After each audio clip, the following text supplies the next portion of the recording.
Gold trusted gold buyers మీరు తాకట్టు పెట్టిన బంగారాన్ని విడిపించి ఈ రోజు ఉన్న మార్కెట్ ధరకు కొనబడను. ఆ వీకెస్ట్ పాయింట్ నా ఫ్యామిలీ నా ఫ్రెండ్స్ అని అప్పుడు అర్థమైంది నాకు. అవును, స్టార్టింగ్ వెళ్ళంగానే కూడా ఏడ్చావు కదా ఫ్రెండ్స్ కోసం. అసలు అది కూడా కొంచెం ఎందుకు వెళ్ళిన ఒక్క రోజుకి ఎందుకు అంత ఏడ్చావు దాని మీద కూడా కొంచెం. అప్పుడే యాక్చువల్లీ నీకు నెగిటివిటీ స్టార్ట్ అయ్యింది అక్కడ నుంచి.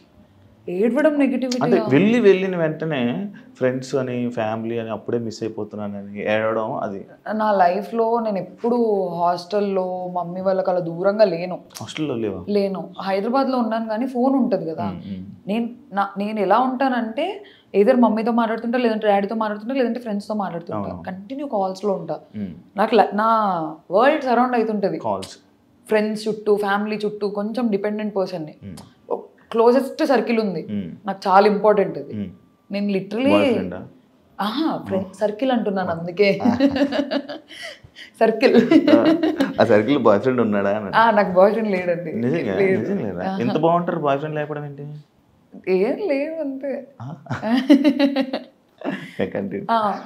అలా ఉంటాను. అక్కడికి వెళ్ళిపోయాను. నాకు ఫస్ట్ ఆఫ్ ఆల్ నా లైఫ్లో చేంజ్ నచ్చదు. నేను ఈజీగా అడాప్ట్ చేసుకోలేను చేంజ్ని. అక్కడికి వెళ్ళా, బాస్ హౌస్లోకి వెళ్ళిపోయా అనేది నాకు ఒక షాక్. అగ్ని పరీక్షలు కూడా ఫోన్ లాక్కున్నారని విన్నాను. అవును, మరి అప్పుడు అలవాటు అయింది కదా. నైట్ చేసేవాళ్ళు కదా నాకు, morning to night shoot. Mid night 2 అయినా కూడా ఒక అరే తెలుసా ఇట్లా అయింది అని చెప్పి మాట్లాడుకునేదాన్ని. ఒకరు ఉంటారు నాతో మాట్లాడడానికి. ఇక్కడ అలా లేదు, అందరు కొత్త వాళ్ళు, ఎవరు మాట్లాడట్లేదు. శ్రీజ వాళ్ళు మేమందరం ఫ్రెండ్స్, జస్ట్ తెలుసు అంతే. అలా నాకు మనీష్కి ర్యాపో ఉండేది, ఎందుకంటే మేము కొంచెం మాట్లాడేవాళ్ళం అగ్ని పరీక్షలు అంతా. కరెక్ట్ మనీష్ కనిపించిన వెంటనే మనీష్ డాడీ షర్ట్ అని తీశారు. నేను ఆల్రెడీ లో ఉన్నా, మనీష్ నాకు గుర్తు చేశాడు, ఇదిగో మా నాన్న షర్ట్ నేను ఇలా తెచ్చుకున్నా అని. నాకు స్టార్ట్ అయింది, అబ్బా నా ఫోన్. అలా కాదు, నేను ఏదైనా పని చేస్తూ ఫోన్ మాట్లాడేదాన్ని. సర్దుకుంటున్నా, ఫోన్ సడన్ గా వెళ్ళిపోయింది. ఫోన్ ఏది అని, ఓ హిట్ అయింది. ఇంకోటి తెలుసా, నేనే ఎక్కువ ఏడ్చా అందరికంటే. రాలేదు ఎడిటింగ్. నేను అసలు ఫస్ట్ వీక్ లో తనుజక్క కాదు క్రై బేబీ అని నన్ను అంటారు అనుకున్నా. తనుజక్కకి వెళ్ళింది, అదేంటో నాకు తెలీదు. నేనే ఏడ్చా అందరికంటే ఎక్కువ. ప్రతిరోజు నైట్ నేను సంజన గారు కూర్చుంటాము, ఫ్యామిలీ గుర్తొస్తుంది అంటాను. నేను సంజన గారు ఏడుపు తక్కువ, నేను ఇంకా ఫ్యామిలీ ఏడుసేవాళ్ళు, సంజన గారు కన్సోల్ చేసేవాళ్ళు. మేము ఎంత కొట్లాడుకున్నా నైట్ అయితే ఇలా వచ్చేస్తాము. నీ శ్రీజ వల్ల నీ గేమ్ పాడైపోయింది అనేది ఒక టాక్ ఉంది. దానికి నువ్వు చెప్పేది ఎందుకంటే మీ ఇద్దరు, నేను ఒక వీకెండ్ నాగార్జున సార్ మిమ్మల్ని తిడుతుంటే జనాలు ఎంజాయ్ చేశారు, అలా వాగుతూనే. అండ్ ఇంకొకటి, ఇద్దరు వాయిస్లు గట్టి వాయిస్లే. అసలు మీ ఇద్దరు మాట్లాడితే బిగ్ బాస్ లాగా మిగతా 12 మంది వాయిస్లు వినపడవు, 13 మంది ఉన్నారు, ఎవరి వాయిస్లు వినపడవు. అలాంటి 2 స్ట్రాంగెస్ట్ వాయిస్లు ఒక దగ్గర ఉండిపోవడం ఏమైనా ఇదైందంట? అంటే నేను లోపల ఉన్నప్పుడు నేను అది ఫీల్ అవ్వలేదు. శ్రీజ వల్ల నా గేమ్ పాడవుతుంది, బయటకు వచ్చాక ఫీల్ అయ్యావా?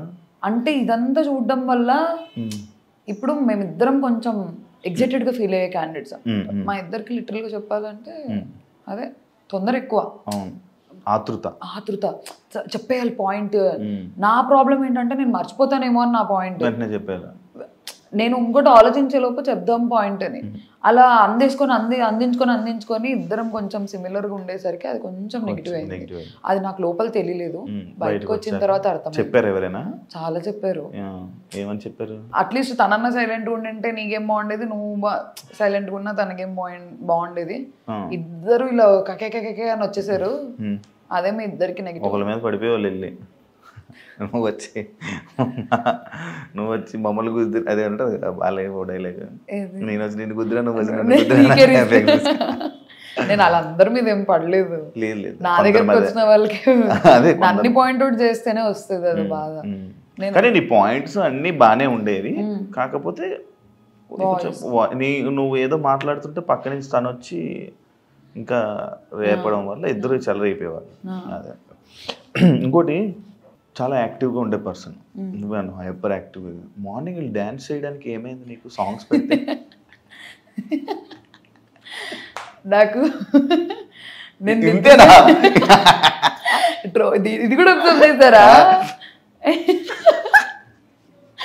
దాని గురించి ఎంత సౌండ్ వస్తుంది, అవును, ఎంత బాగుంటది, వైవ్ ఎలా ఉంటది, దానికి కూడా నువ్వు ఎంత మంది ఏడిపించారు తెలుసా నన్ను లోపల.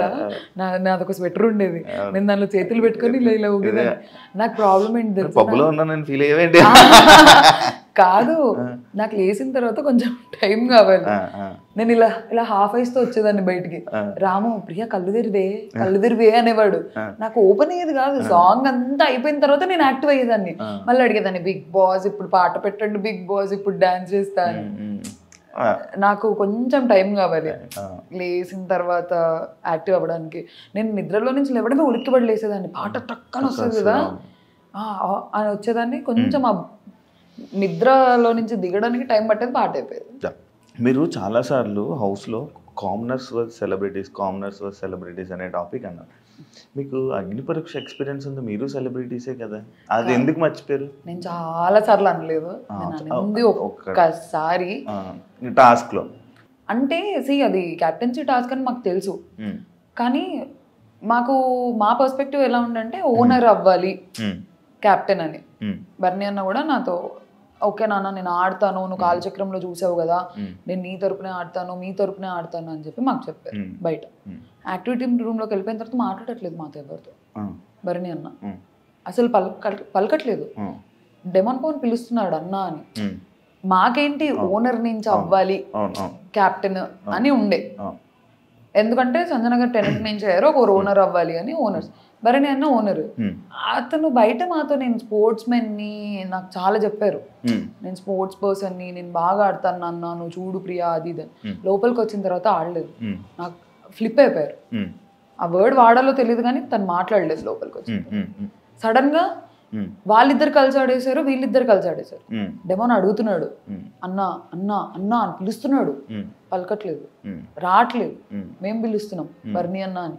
ఫస్ట్ రౌండ్ లో ఎప్పుడైతే మనీష్ కాల్తో అది తోసేశాడు, అన్నిలా తోసేశాడు, నేను ఇద్దరికి స్టాండ్ తీసుకున్నా. చాలా క్లియర్ గా చెప్పా, మనీష్ తప్పు చేశాడు, బర్నీ అన్న తప్పు చేశాడు అనలేదు నేను. ఓనర్స్ తప్పు చేశారు అని అన్నా. ఇద్దరిని అన్నా. ఓనర్స్ నుంచి తప్పు వచ్చింది, సంచాలక్ టెనెన్స్ ఏం లేదు, ఓనర్స్ నుంచి తప్పు వచ్చింది. వాళ్ళు పక్కపక్కన తిరుగుతూ పూసుకోవట్లేదు బర్నీ అన్న ఇమాన్యుయల్ అన్న. మాకు అక్కడ ఎలా అయిపోయిందంటే ఫస్ట్ ఆడతా అని చెప్పి ఆడలేదు, మళ్ళీ వచ్చిన తర్వాత వీళ్ళు గొడవ పడేసుకుంటున్నారు. ఆ మూమెంట్లో పక్కన డెమాన్ ఉంటే ఇద్దరు కలిసి డెమాన్ని పూస్తున్నారు, కానీ ఇమాన్యుయల్ అన్నకి బర్నీ అన్న పూయట్లేదు, ఇమాన్యుయల్ బర్నీ అన్నకి పూయట్లేదు. అక్కడ ఫ్రస్ట్రేట్ అయిపోయాం మేము. మీరు ఓనర్ కదా, మాట ఇచ్చారు కదా, సంబంధం లేదు కదా అక్కడ, మీరు మాట్లాడాల్సిన అవసరం లేదు, మేము మాట్లాడాల్సిన అవసరం లేదు. నా పాయింట్ ఏంటంటే మీరు ఎందుకు మాట ఇచ్చారు అలాంటప్పుడు బయట? ప్రియా నేను ఆడతాను రా చెప్పుకోండి ఉండాల్సింది. ఫేస్ టు ఫేస్ లేదురా నేను నా గేమ్ నేను ఆడతానంటే మేము అడిగే వాళ్ళం కాదు కదా. మా అందరికి అది కోపం వచ్చింది. నాకు, శ్రీజకి, హరీష్ గారు, మనీష్, కళ్యాణ్ సైలెంట్గా ఉన్నాడు. డెమాన్ కూడా గేమ్లో చూపించకూడదు అని చెప్పి క్లాప్స్ కొట్టి హే హే హే ఇలా చేశాడు. కానీ అందరూ ఫ్రస్ట్రేటెడ్. అసలు చూసారా, అతను ఎండ్ ఆఫ్ ది డే వాళ్ళకే సపోర్ట్ చేస్తాడు. అతను ఓనర్ అయినా కూడా టెనెన్స్ తరపునే ఆడుతున్నాడు. సెకండ్ రౌండ్ అయింది, మళ్ళీ పోయట్లేదు. మా పర్స్పెక్టివ్ ఏమంటే మేము commoners, end of the day మీరు ఓనర్ అయి ఉండి ఓనర్స్ వర్సెస్ టెనెంట్స్ ఆడకుండా కామనర్స్ అదే అనాలి. ఓనర్స్ వర్సెస్ టెనెంట్స్ అంటే బాగుంటది.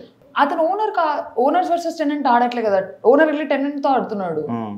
మా పర్స్పెక్టివ్ ఏంటి, సెలబ్రిటీస్ వర్సెస్ కామనర్స్ అనిపించింది. అక్కడ ఒక్కడింది నాకు. ఓకే, నీకు